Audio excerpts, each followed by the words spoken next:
안녕하세요. 순하게 아기 키우기 순학TV입니다. 오늘은 최순아 원장님과 함께 산후 수유구 식단 관리에 대해서 이야기해보는 시간 갖도록 하겠습니다.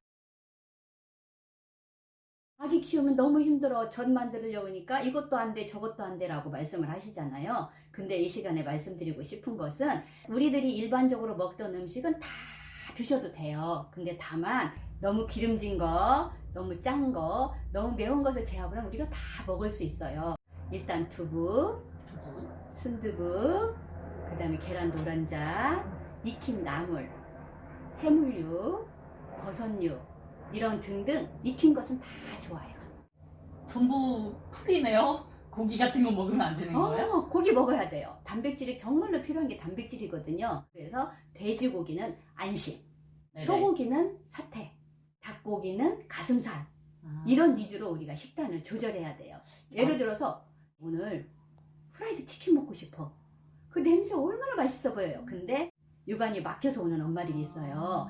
유선이 꼬불꼬불하고 가늘기 때문에 그렇거든요. 근데 그런 엄마들은 닭다리, 날개는 남편을 주시고, 엄마는 그 튀기 못 띄고 닭가슴살 드시면 돼요.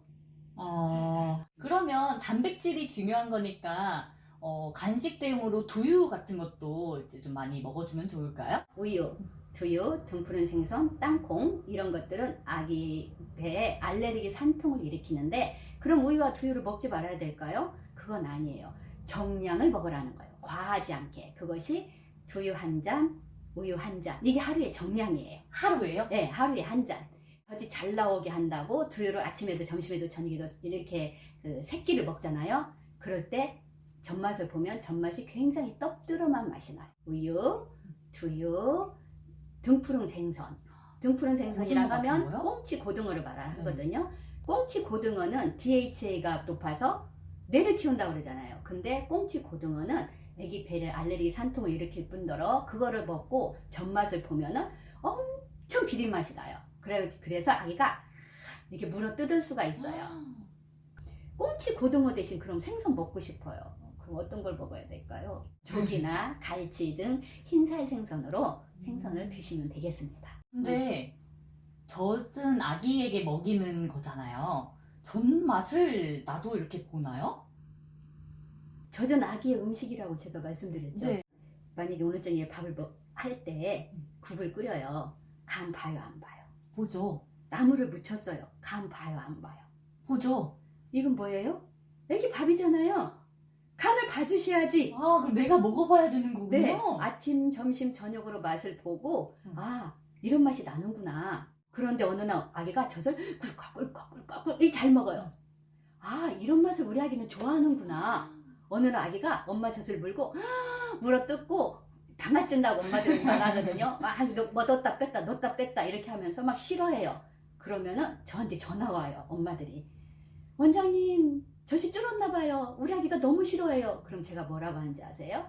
아니요, 산모님, 젖맛 보세요. 제가 이렇게 말하거든요. 젖맛을 보면 그 비릿한 맛과 밍밍한 맛 또는 떫은 맛이 날 거예요. 그리고 그 짠맛 이런 것도 있어요. 그럼 아이가 싫어해요. 그러면은 내가 무슨 음식을 먹었지? 이렇게 하고 돌아다 봐야 돼요.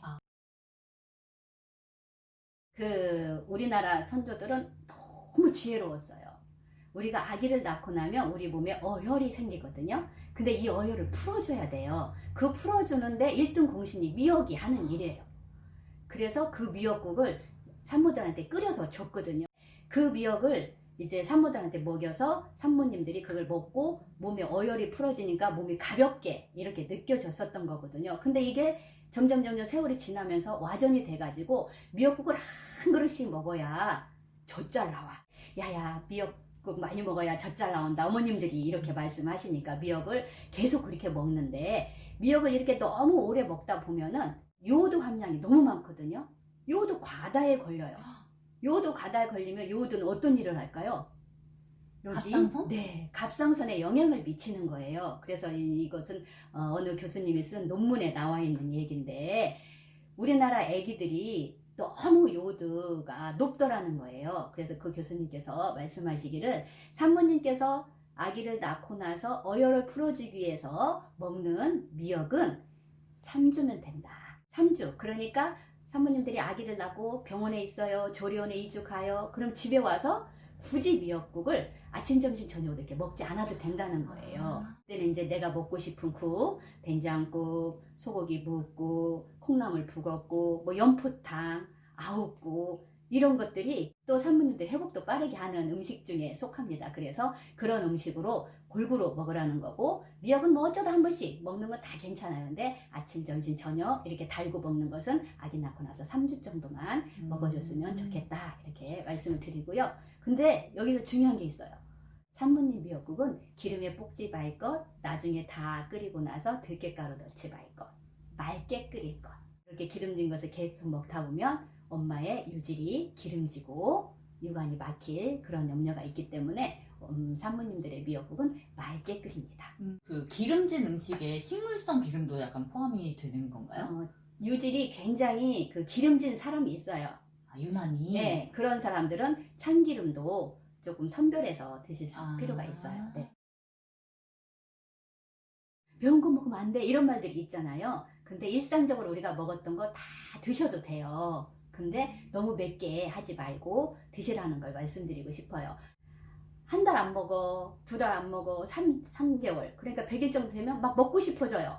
그때 먹으니까 김치를 먹으면서 아 매워 이렇게 느끼면서부터 내장도 그동안 안 들어갔었잖아요. 그러니까 이제 그것이 아기한테 전달된다고 그러는데, 처음부터 먹던 거 다 드셔도 된다고 제가 말씀드리고 싶어요. 그래서 여름에는 열무 나오잖아요. 열무김치 3, 4무게 담아서 드시고, 오이 3, 4무게 다 무쳐서 드시고, 콩나물도 오늘은 하얗게 무쳤다가 내일은 고춧가루 조금 뿌려가지고 이렇게 무쳤다가 이렇게 해서 맛있게 드시면 돼요. 애기 배에 가스가 차서 산통을 일으키는 과일이 있어요. 씨 있는 과일. 씨 있는 과일은 뭐가 있을까요? 딸기, 키위, 토마토. 아, 작은 씨가 네, 그렇게 이런 씨가 있잖아요. 씨채 먹잖아요. 네. 그런데 이것을 먹으면은 가스 차서 산통을 일으키는데, 그럼 먹지 말아야 되느냐? 과하게 먹지 말아라. 그래서 만약에 딸기 한 팩을 사왔잖아요. 그러면은 거기에 3분의 1 정도. 3분의 1 1 정도. 그러니까 먹을 양이 이렇게 한 주먹이라고 생각하시면 돼요. 아, 이제 겨울이 되잖아요. 앉은 자리에서 귤을 5개 이상 먹지 마시고 3개에서 5개 이제 이렇게 먹고, 모든 것은 과하면 부족하면 못하다 라는 말이 있듯이 3분의 1 정도, 내 주먹에 한 주먹 정도 올라갈 정도 과일은 다 좋습니다. 딸기 한 팩에 3분의 2 정도가 하루를 통틀어서인가요? 네. 딸기 이만큼, 키위 이만큼. 네. 꼭 주의할 음식 중에서는 꿀 있는 음식을 안 먹는다. 천연 자연색에서 얻어주는 거잖아요. 거기에는 보틀리누스 균이 있는데 그 균 자체는 요새는 통과해서 나왔으면서 아기가 그 소화를 하지 못해요. 그래서 1년간 꿀 있는 음식은 안 먹습니다. 이유식하는 아이들한테 꿀 먹이면 안 된다는 말은 들어봤는데, 수유하는 엄마를 네. 통해서도 갈 수 있군요. 네. 그래서 꿀은 1년 이상 안 먹습니다. 그 다음에 이제 호박즙을 엄마들은 많이 말씀하세요. 우리 선조들은 엄마들한테 부으니까 호박 먹어 이렇게 해서 호박즙을 해줬잖아요. 근데 호박이 하는 일이 이뇨작용을 해요. 이뇨작용. 아, 이렇게 소변을 많이 배출하게 소변을 되는. 빼는데 아기를 낳으면서 피를 흘리잖아요. 그러면서 전해질 불균형이 좀 온 거예요. 그래서 부종도 일어나고 그러는 건데, 거기다가 호박즙을 먹어서 소변을 계속 빼면 칼륨을 다 같이 가지고 나와요. 수유부들한테는 그 수유가 안정적인, 전량이 안정적이 됐을 때 1달 정도 지나서 호박즙을 먹어라 이렇게 말씀을 드리고 싶고요. 이제 안 먹을 음식이 또 있어요. 빵, 케이크, 아이스크림. 이거는 될 수 있으면 안 먹을 음식. 그 아이스크림 맛있잖아요. 예를 들어서 아이스크림과 커피가 있다. 그럼 어떤 걸 선택하실래요? 전 아이스크림이요. 커피를 선택하셔야 돼요. 커피는 수유할 때 먹으면 안 되는 거 아니에요? 아이스크림 자체는 좋은 우유, 1등급 우유로 만들지 않을 뿐더러 거기에는 어떤 것들이 들어갈까요? 아이스크림 만들기 위해서 많은 첨가물들이 들어가겠죠. 설탕도 엄청 많이 들어가요. 둘 중에 하나만 골라라 그러면은 커피를 선택하시고 아이스크림을 안 선택하시는 게 더 좋습니다. 차라리 아메리카노 한 잔을 아, 먹다. 네네네. 커피는요, 저는 산모님들한테 이렇게 말해요. 또 너무나 커피를 먹고 싶은데 어떻게 해요? 그러면은 수유 직후에 한 잔. 수유하자마자 한 잔을 먹어봐요. 먹어봤는데 그날 아기가 잠도 안 자고 눈이 동글동글 떠가지고 막 보채요. 그러면 이 아기는 그 카페인에 약간 예민한. 네, 사람들도 저는 커피 마시면 잠 꼬박 새자고 나는 아무렇지도 않아 이런 사람들 있잖아요. 그런 것처럼 아기도 마찬가지예요. 그래서 그런 걸 봐가지고 우리 아기는 아무렇지도 않더라. 그러면 정말로 먹고 싶을 때 수유 직후에 한 잔은 먹을 수가 있지만 아기가 그렇게 안 자고 그랬어요. 그러면은 당분간 안 먹는 게 낫겠죠. 보릿고개가 있을 만큼 우리나라 못 살았어요. 서민들 진짜 먹을 것이 없었거든요. 그런데 엄마들이 아기를 낳았어요. 도대체 뭐를 해주면 좋을까 이렇게 생각을 하다가 가난해도 그래도 돼지는 한 마리씩 키웠었거든요. 그래 나머지는 다 상품으로 팔고 돼지 족은 상품 가치가 없으니까 이거를 푹 고았더니 뿌연한 물이 나오면서 이게 고단백이에요. 사모님이 그걸 먹고 원기가 돌아가지고 젖도 먹이고 이러니까는 돼지족 먹으면 젖 잘 나와 이렇게 요즘으로 오면서 이렇게 와전이 돼가지고 젖 안 나온다면 돼지족을 고아주거나 이렇게 하거든요. 근데 대놓고 말씀드리지만 지금 이 시대는 못 먹고 못 살아서 젖이 안 나오는 시절이 아니고 너무 잘 먹고 잘 살아서 엉겨붙어서 안 나오는 그런 시절에 우리가 살고 있습니다. 그래서 돼지족은 먹지 않는 것이 좋다. 잉어집과 가물치는 우리나라 선조 대대로 내려온 산후 보양이에요. 정말 좋은 재료예요. 저도 제가 큰딸인데 우리 막내 동생 낳았을 때 우리 아빠가 그 냇가에서 가물치인가 잉어집인가를 잡아다가 푹 과가지고 살은 우리 발라주고 우리 엄마한테는 물을 줬던 그 국물을 줬던 기억이 나는데 그때는 어땠어요? 나라가 잘 살지는 못했지만 산천은 아주 깨끗한 그런 시절이었어요. 그래서 그런 것을 잡아서 먹었지만 지금은 어때요? 아무리 저기 천에 가면 잉어 많아도 안 잡아먹잖아요. 아무도 안 잡아먹잖아요. 손맛 본다고 잡아서도 버리잖아요. 네, 그만큼 오염됐다는 거예요. 그걸 즙을 짜서 산모들이 먹는 것은 좀 좋지 않다고 생각하고요. 그걸 먹으면 어떤 일이 생기냐면 일단 유관이 막히고 유질이 기름져요. 그리고 아기가 보채게 돼요. 그래서 엄마들이 아기를 키우면서 정말 또 볼 게 또 한 가지가 있다면 아기 얼굴을 보여야 돼요. 아기 얼굴. 얼굴은 맨날 보지 않나요? 근데 좋은 음식을 먹고 엄마가 젖을 주잖아요. 그럼 우리 아기가 얼굴이 약간 포동포동 하면서 아주 윤기가 흐르는 예쁜 얼굴이에요. 근데 얼굴에 꽃이 펴요.